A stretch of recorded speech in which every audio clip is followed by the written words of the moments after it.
11, ठीक है। फेज 11 मतलब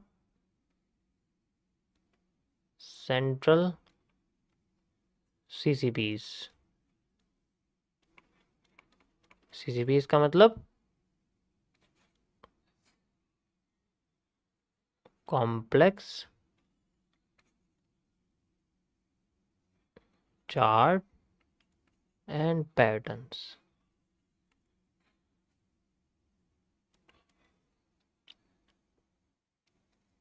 गॉट इट।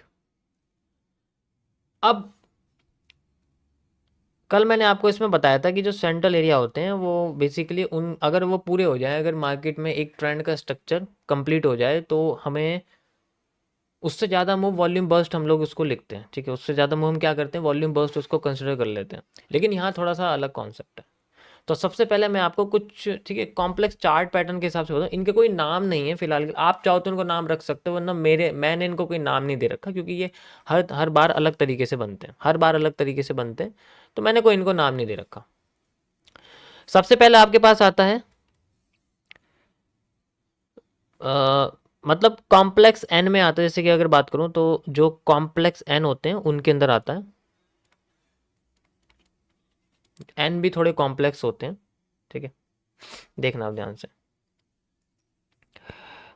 जैसे एन है नॉर्मल, ठीक है, मार्केट का इस तरीके से, तो ये तो सबको पता है एन ऐसा, लेकिन ये डेवलप होता रहता है टाइम के साथ। इसको थोड़ा नीचे ले आते हैं, अब देखते हैं कि ये किस तरीके से डेवलप होता है। मार्केट यहाँ आती है, ठीक है, थोड़ी नीचे हो जाती है, ठीक है, थोड़ी सी नीचे हो जाती है, फिर ऊपर जाती है, फिर डबल नीचे हो जाती है, फिर ऊपर जाती है, फिर और ज़्यादा नीचे आ जाती है, और फिर ऊपर नहीं जा पाती, यहीं से नीचे गिरना शुरू कर देती है। नीचे गिरती गिरती फिर ऊपर जाती है, ऐसे करके ऊपर जाने लग जाती है, फिर नीचे गिरती है, फिर ऊपर जाती है, फिर थोड़ा और नीचे गिरती है, आधी गिरने लग जाती है, फिर ऊपर जाती है, और फिर क्या होता है, फिर यहाँ से नीचे ही गिरने लग जाती है। सो ये जो पैटर्न है आपके पास में यहां से लेके यहां तक का, ऐसे पैटर्न्स में क्या करती है मार्केट, अपना एक फेक मूव क्रिएट करती है। ज्यादातर ये आपका जो इन्वर्टेड हेड एंड शोल्डर होते हैं उनमें ये पैटर्न बनता है, ठीक है। तो इसमें आइडेंटिफिकेशन के लिए हमें समझना पड़ेगा कि हमारे पास जो ये ट्रेंड है ना, ये वाला जो ये ट्रेंड है, जब मार्केट, जैसे मान के चलो मैं आपसे कहता हूं कि ये आपका क्या है, ये एक रेजिस्टेंस एरिया है, ठीक है, और ये आपका एक सपोर्ट एरिया, मान लो ये क्या आपके पास एक सपोर्ट एरिया। अब ये सब रेजिस्टेंस है, ये सपोर्ट है, तो ऑब्वियस सी बात है जब मार्केट अपने सेंट्रल एरिया, क्या है, this is a central zone, ये आपका सेंट्रल जोन है, सीजी में लिख रहा हूं यहां पर सिंपल सा, ठीक है। तो ऐसे में क्या है, मार्केट अपने आप को खोलती है और फिर अपने आप को इतना ज़्यादा ओपन कर देती है कि वो रिकवर करने में उसको टाइम लग जाता है। तो ये रिकवरी होती है इसकी, और रिकवरी में ये अपना नीडेड वॉल्यूम खोल देती है, और ये नीडेड वॉल्यूम ही आगे जाके हमें हेल्प करता है मार्केट में इसके साइड में आईएफसी बनाने के लिए। देखो हमें इसमें कुछ नहीं करना, इसमें हमारा कोई मतलब नहीं। अगर हम इस तरीके से सॉल्व करें ना मार्केट को, तो हमें मार्केट में पूरे ट्रेंड से कोई मतलब नहीं है।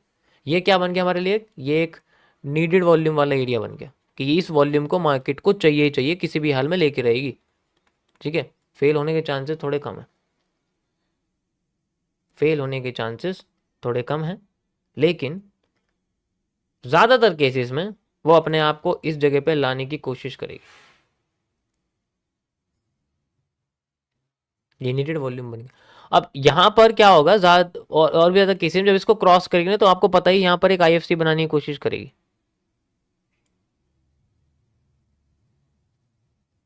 क्या करेगी, आईएफसी बनाने की कोशिश करेगी, लाइक दिस, ठीक है। इससे पता लग जाएगा कि मार्केट का सेंट्रल एरिया क्रॉस हो चुका, अभी रुकने वाली नहीं, अभी ऊपर जाती रहेगी। उसके बाद क्या नोटिस करना होता है कि उसके बाद जो ट्रेंड रिवर्स कर रहा होता है वो पहले बड़ा होता है, ठीक है, फिर बाद में छोटा होने लग जाता है, और फिर जब और छोटा हो जाता है तो कमजोर हो जाता है। देखो ये स्ट्रक्चर्स हैं, टूटते रहते हैं टाइम टू टाइम पे। अब यहाँ पर कुछ भी बन सकता है, यहाँ पर कुछ भी बन सकता है, मैं ये कह रहा हूँ कुछ भी बन सकता है। यहाँ पर जरूरी नहीं है कि आपको ये एन ही दिखेगा, एक ही कैंडल दिखेगी। यहाँ पर आपको कोई सा भी चार्ट पैटर्न बन सकता है, जैसे कि मैंने आपको बताया था। ये एक पूरा ट्रेंड का हुलिया है जो मैं आपको बता रहा हूँ। ठीक है, ये ट्रेंड का हुलिया है जो मैं आपको बता रहा हूँ बेसिकली। तो यहाँ पर कोई सा भी, इस जगह भी, इस जगह भी, ठीक है, ये तो पीनट बना ही दिया मैंने यहाँ पर, इस जगह भी, तो यहाँ पर कोई से भी कुछ भी चार्ट पैटर्न बन सकता है। पीनट बन सकता है, ट्राइंगल बन सकता है, आपका हेड एंड शोल्डर बन सकता है, इन्वर्टेड हेड एंड शोल्डर, कुछ भी बन सकता है। तो ये चीज़ समझनी पड़ेगी, लेकिन ये समझना है कि उसका ओवरऑल स्ट्रक्चर पहले वाले से बड़ा और बड़ा, या फिर पहले वाले से छोटा और छोटा और छोटा होने लग गया, वो चीज़ें हमें समझनी पड़ेगी। ठीक है, उसके बाद एक भी इसमें से सेंट्रल एरिया टूट, एक भी इसमें से स्ट्रक्चर टूट जाए मार्केट का, तो वो अपना स्ट्रक्चर पूरा चेंज कर देती है। मान लो मैं आपसे कहता हूँ कि ये जो इसका लो था, नहीं आ रहा, नहीं दिख रहा, अब दिखेगा। ये जो इसका लो था, ये इसके लिए चेंज ऑफ करेक्टर था, मान के चलो। इसको तोड़ना और बाकी चेंज ऑफ करेक्टर जितने भी एसएमसी के कॉन्सेप्ट हैं वो इसमें यूज हो जाएंगे, और मेरे वाले भी जो मैंने क्रिएट करे। एक भी अगर इसका स्ट्रक्चर टूट गया ना, जो छोटा बड़ा हो रहा है या बड़ा छोटा हो रहा है, वही इसको ट्रेंड को कमजोर कर देगा। लेकिन हमें तो रिवर्सल एरिया इसी जगह मिल जाएगा, क्योंकि हम तो मेजर करेंगे भाई, यहाँ से लेके यहाँ तक मेजर करेंगे, यहाँ से लेके यहाँ तक जो मेजर करेंगे हमें वो उठ के यहीं मिल ही जाएगा। ऑब्वियस सी बात है, पता चलेगा हमें कि हमने जो है यहाँ से लेके यहाँ तक का एरिया स्ट्रक्चर हमारा कंप्लीट हो चुका है। ठीक है, और फिर ये सेंट्रल जोन है, और यहाँ से लेके यहाँ तक का स्ट्रक्चर हमारा कंप्लीट हो चुका है, तो मार्केट में रिवर्सल तो यहाँ से आना ही चाहिए, ऊपर से पता ही लग जाएगा। ठीक है, ऊपर से पता ही लग जाएगा, तो ऑब्वियस सी बात है फिर यहाँ रिवर्सल हमें मिलेगा। लेकिन इस पूरे ट्रेंड को समझने के लिए पहले इसका स्ट्रक्चर इस तरीके से समझना पड़े। तो ये ऐसे एन होते हैं जिनमें मार्केट अपने आप को छोटा बड़ा फिर बहुत बड़ा कर देती है, फिर एक फेक आउट देती है। ऐसे केसेस में जो पीनेंट्स होते हैं वो ज्यादातर केसेस में नीचे फेक आउट देते हैं और फिर ऊपर चले जाते हैं। मैंने आपको पीनेंट के बारे में कई बार बताया कि पीनेंट को हम कैसे सॉल्व करते हैं, तो मैं उस वक्त सेंट्रल एरिया को सॉल्व करना सिखाया पहले के टाइम में। ठीक है, सेंट्रल एरिया को मैंने थोड़ा सॉल्व करना आपको सिखाया। क्या हो गया, लैग कर रही है क्या स्ट्रीम? लैग तो नहीं करनी चाहिए, रुको मैं चेक करता हूँ।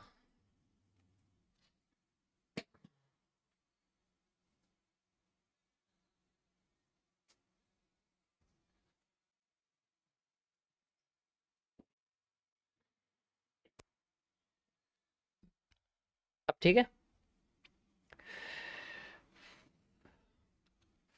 मुझे पता, मुझे अपनी ऑडियंस का मुंह कैसे बंद करना है। ये मानेंगे तो है नहीं, कॉन्सेप्ट से रिलेटेड सवाल पूछने नहीं है।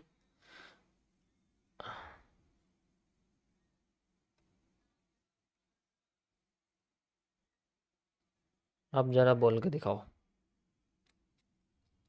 मैं भी देखूं कैसे बोलोगे। अब बोलो फालतू के क्वेश्चन। सरकारी एरिया नहीं है ये, प्राइवेट एरिया है। कंपनी की मर्जी है वो कब एम्प्लॉय को भगाए, कंपनी को ना भगाए, बिना नोटिस के भगा देती है। ठीक है, चलो मैं इसको तुम्हें चार्ट पे दिखाता हूँ कैसे दिखेगा। ये किसी भी कैंडल के साथ हो सकता है, किसी भी एरिया के साथ हो सकता है, कैसे भी हम इसको यूज कर सकते हैं। मैं पहले सिंपल तरीके से आपको दिखाता हूँ। ठीक है, जैसे अभी आपके सामने बना हुआ एरिया, ठीक है, लाइव में बना हुआ, अगर आप ध्यान से देखोगे तो इसमें कमजोर क्या हो रहा है, इसमें कमजोरी सीधे बस ग्रीन ट्रेंड के अंदर दिख रही है और किसी के अंदर कुछ नहीं दिख रही। अगर आप ध्यान से देखोगे तो जो ग्रीन एरिया है उसमें दिख रही है, बाकी और किसी में नहीं है। इसमें कैसे पता करेंगे हम लोग एन के बारे में? ये देखो, ये बड़ा था, ये आधा हो गया, ठीक है, ये सेंट्रल एरिया बना मार्केट का, और उसके बाद देखो फिर ये इतना आया, फिर और आधा हो गया देखो, और फिर बाद में ये वाला हिस्सा मैंने लगाया था आपके सामने, और आप देख सकते हो ये क्रॉस करके कैसे नीचे आ रहा है। जिस called the change of character, इस तरीके से वो चेंज ऑफ कैरेक्टर कर रही है। और मैं आपको दिखाता हूँ, और भी बहुत सारे हैं, ऐसा नहीं है, एक नहीं बहुत सारे। ठीक, बिल्कुल एक्यूरेट तो नहीं मिलेंगे आपको, लेकिन कुछ हद तक हम लोग देख सकते हैं। ये देखो, बड़ी, छोटी और छोटी, और फिर थोड़ी बड़ी हो गई, एंड देन मार्केट ने एक पीनट बनाया, फेक आउट दिया नीचे, और उसके बाद सीधे मूव, यहाँ से लेके यहाँ तक का एरिया, यहाँ से लेके यहाँ तक का area match, and then market में एक से रिवर्सल। सिंपल, बस आपको ये सेंट्रल एरिया समझना पड़ेगा, एंड देन पीनट का मूव, पहला फेक एंड देन रिवर्स, जैसा मैंने आपको बताया ज़्यादातर केसेस में वो ऐसा ही करती है। डाउन पे में अगर आप देखोगे तो डाउन ट्रेंड में भी आपको ऐसे दिखाई देगा, अप ट्रेंड में भी ऐसे दिखाई देगा। ये आपके सामने लाइव एग्जांपल है, आप देख सकते हो। ये देखो छोटी हो रही है, छोटी, बड़ी, और बड़ी, और बड़ी होती जा रही है, देखो, देख रहे हो। और फिर और बड़ी सेंट्रल एरिया बनाया कैसे, ध्यान से देखो। ये देखो, ये वेज है एक, ऐसे और ऐसे। इससे पहले का मूव, इससे बाद का मूव, स्ट्रक्चर मैच कर गया। यहाँ से लेके यहाँ तक का स्ट्रक्चर हमने मैच करके, ये देखो, ठीक है। अगर मैंने इसको सेंट्रल एरिया मान लिया एज ए वेज के जरिए, देख सकते हो आप, ठीक है। तो ये कैंडल आप देख सकते हो, छोटी, बड़ी, और फिर और बड़ी होगी, और फिर यहाँ से देखो बड़ी से छोटी, छोटी और छोटी होती जा रही है, ठीक है, खत्म। और जब और छोटी हो जाती है तो एकदम से बूस्ट आता है, आपको पता ही है। तो हम इसको कैसे मेजर करेंगे कि ये सेंट्रल एरिया था ओरिजिनली, दोबारा से लगा देता हूँ, ठीक है। यहाँ से लेके यहाँ तक का जो मूव था, अब ये मूव देखो आप, दिखा, दिखा नहीं दिखा, इस तरीके एग्जैक्ट लगा देंगे ना। ये देखो, ये ऊपर का ड्राइंग टूल अड़ रहा है ना इसमें, इसलिए दिख नहीं रहा था। अब देखो, दिख रहा है, ये सेंट्रल एरिया था यहाँ पर हमारे साथ।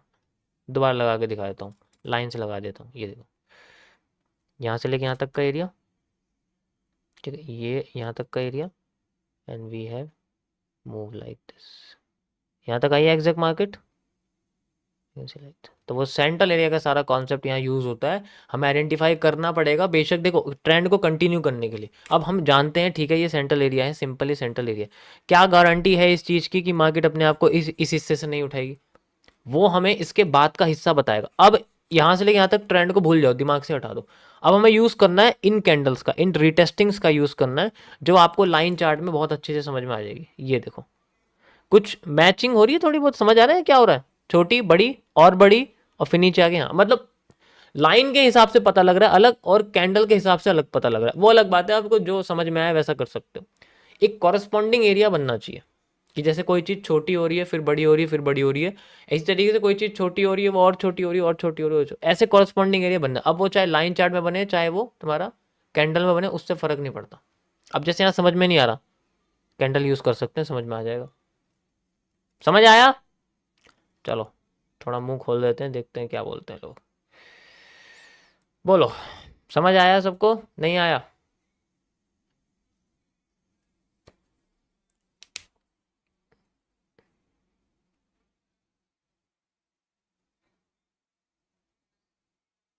Got it?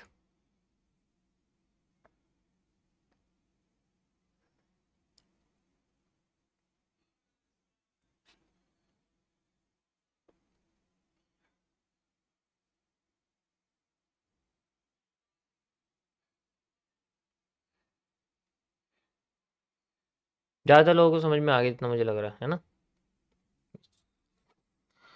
तो इसी तरीके से आपके कई सारे पैटर्न्स होते हैं। कुछ पैटर्न मैं आपको बताता हूँ, और कैसे कैसे पैटर्न, बहुत सारे पैटर्न होते हैं, कोई एक पैटर्न नहीं, बहुत सारे पैटर्न्स होते हैं।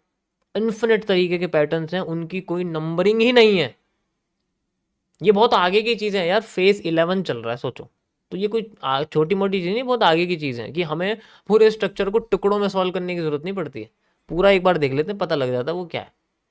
तो वो तभी तो पता लगेगा जब स्ट्रक्चर इस तरीके से पता हो, तभी तो पता लगेगा।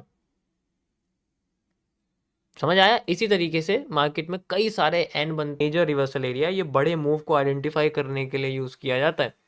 हम with in A structure use करते हैं पीनेट्स का, वेजिस का, ठीक है, देखा होगा आपने। मैं अगर आपको पीनेट्स के बारे में समझाता हूँ तो उसका टोटल मतलब है कि हम लोग उसको यूज करते हैं विद इन ए जो है पैटर्न के, विद इन ए ट्रेंड के अंदर। पीनेट्स कहाँ बनेगा? ट्रेंड के अंदर ही तो बनेगा, वो ट्रेंड से बनता है और ट्रेंड को बनाता है।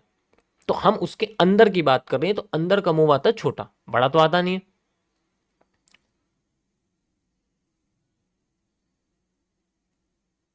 समझ रहे हो ना? बड़ा तो आता नहीं है, छोटा आता है। तो अगर हमें बड़ा चाहिए, वो पूरा का पूरा एरिया यूज करेगा, फिर हमें पूरे के पूरे एरिया को समझना पड़ेगा, ई पीनेंट के बॉटम से लेके पीनेंट के टॉप तक। अब सब कुछ अगर मैच कर गया, रिवर्सल आने के पूरे चांसेस। और दूसरी बात, अगर उसने ज़्यादा मूव दिया तो वो वॉल्यूम बर्स्ट होगा, और वो कंटिन्यू करती है तो फिर बाद में ट्रेंड क्रिएट कर सकती है। ज़्यादातर केसेस में जब हमें स्ट्रक्चर का कंप्लीशन दिख जाता है तो हमारा रिवर्सल एरिया काम करना शुरू कर देता है, रीटेस्टिंग एरिया काम करना शुरू कर देता है। बात सिर्फ सिंपल इतनी सी है। समझ आया? अब इसी तरीके से जितने भी तुम्हें एन और सेंट्रल एरिया मिलेंगे, सारी प्रैक्टिस तुम्हारी। कभी कभी ऐसा पैटर्न बनता है, मैं आपको समझाता हूँ कैसे। एक और बता देता हूँ मैं, लास्ट एक पैटर्न बताऊंगा, सारे नहीं बता पाऊंगा मैं, कुछ सिंपल छोटा सा टॉपिक है, ज़्यादा बड़ा नहीं है। पैटर्न्स को अच्छे से उसका समझना है। जैसे एक पैटर्न आपका ऐसा बनता है जिसमें मार्केट आपकी इस तरीके से आती है, देखा होगा आपने, और यहाँ डब्लू बना देती है और फिर इस तरीके से घूम के फिर चली जाती है नीचे, ऐसा होता है, ठीक है। इस तरीके से पैटर्न बनता है। और कभी कभी मार्केट क्या करती है, इस तरीके से आती है, ऐसे जाती है, नीचे आ जाती है, फिर ऊपर जाती है, फिर ऐसे करके डब्लू बनाती है, फिर ऊपर जाती है, फिर नीचे आ जाती है, फिर नीचे आ जाती है, फिर नीचे आ जाती है, फिर नीचे आती रहती है, आती रहती है, आती रहती है। तो इस जगह पे अगर हम देखेंगे तो मार्केट में यहाँ से लेके यहाँ तक का जो हिस्सा है हमारे पास, वो सेम यहाँ से लेके यहाँ तक का हिस्सा होता है, ठीक है। और ये हिस्सा इसका सेंट्रल जोन की तरह एक्ट करता है, this is just a central zone, ये सेंट्रल जोन की तरह एक्ट करता है, ठीक है। और इसके आगे का हिस्सा इसके पीछे के हिस्से से मैच करता है। कभी कभी आपने देखा होगा, मैं अगर कोई सप्लाई डिमांड यूज करता हूँ, मैं यहाँ से नहीं उठाता, मैं उठाता हूँ तो यहाँ से उठाता हूँ। उसका रीजन यही है, क्योंकि मैं उस स्ट्रक्चर को रिवर्स करने की कोशिश करता हूँ, और रिवर्स करने की कोशिश करता हूँ, पीछे से लेके जाना। जैसे अगर मिरर है ये, तो मिरर के आगे अगर मार्केट ऐसे चल रही है, तो मिरर के पीछे ही मार्केट ऐसे चल रही होगी, तो मैं ये वाला हिस्सा मैच करूंगा इस हिस्से से for making new move. That is why it is called a mirror market. समझ आया?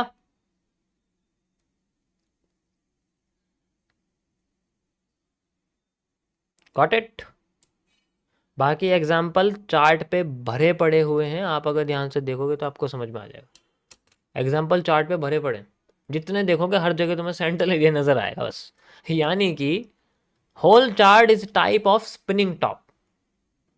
स्पिनिंग टॉप के अलावा चार्ट के अंदर कुछ भी नहीं होता। अब तुम ये समझ लो, हर चीज एक स्पिनिंग टॉप है।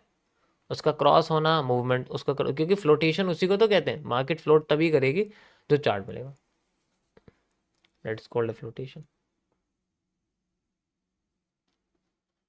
ओके, देखो सारे फेजेस में जितने फेजेस हैं आपके, उन सब में कॉन्सेप्चुअल टॉपिक्स हैं, मार्केट के स्ट्रक्चर की अंडरस्टैंडिंग है हायर लेवल पे।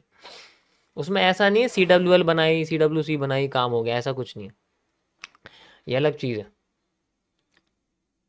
ठीक है।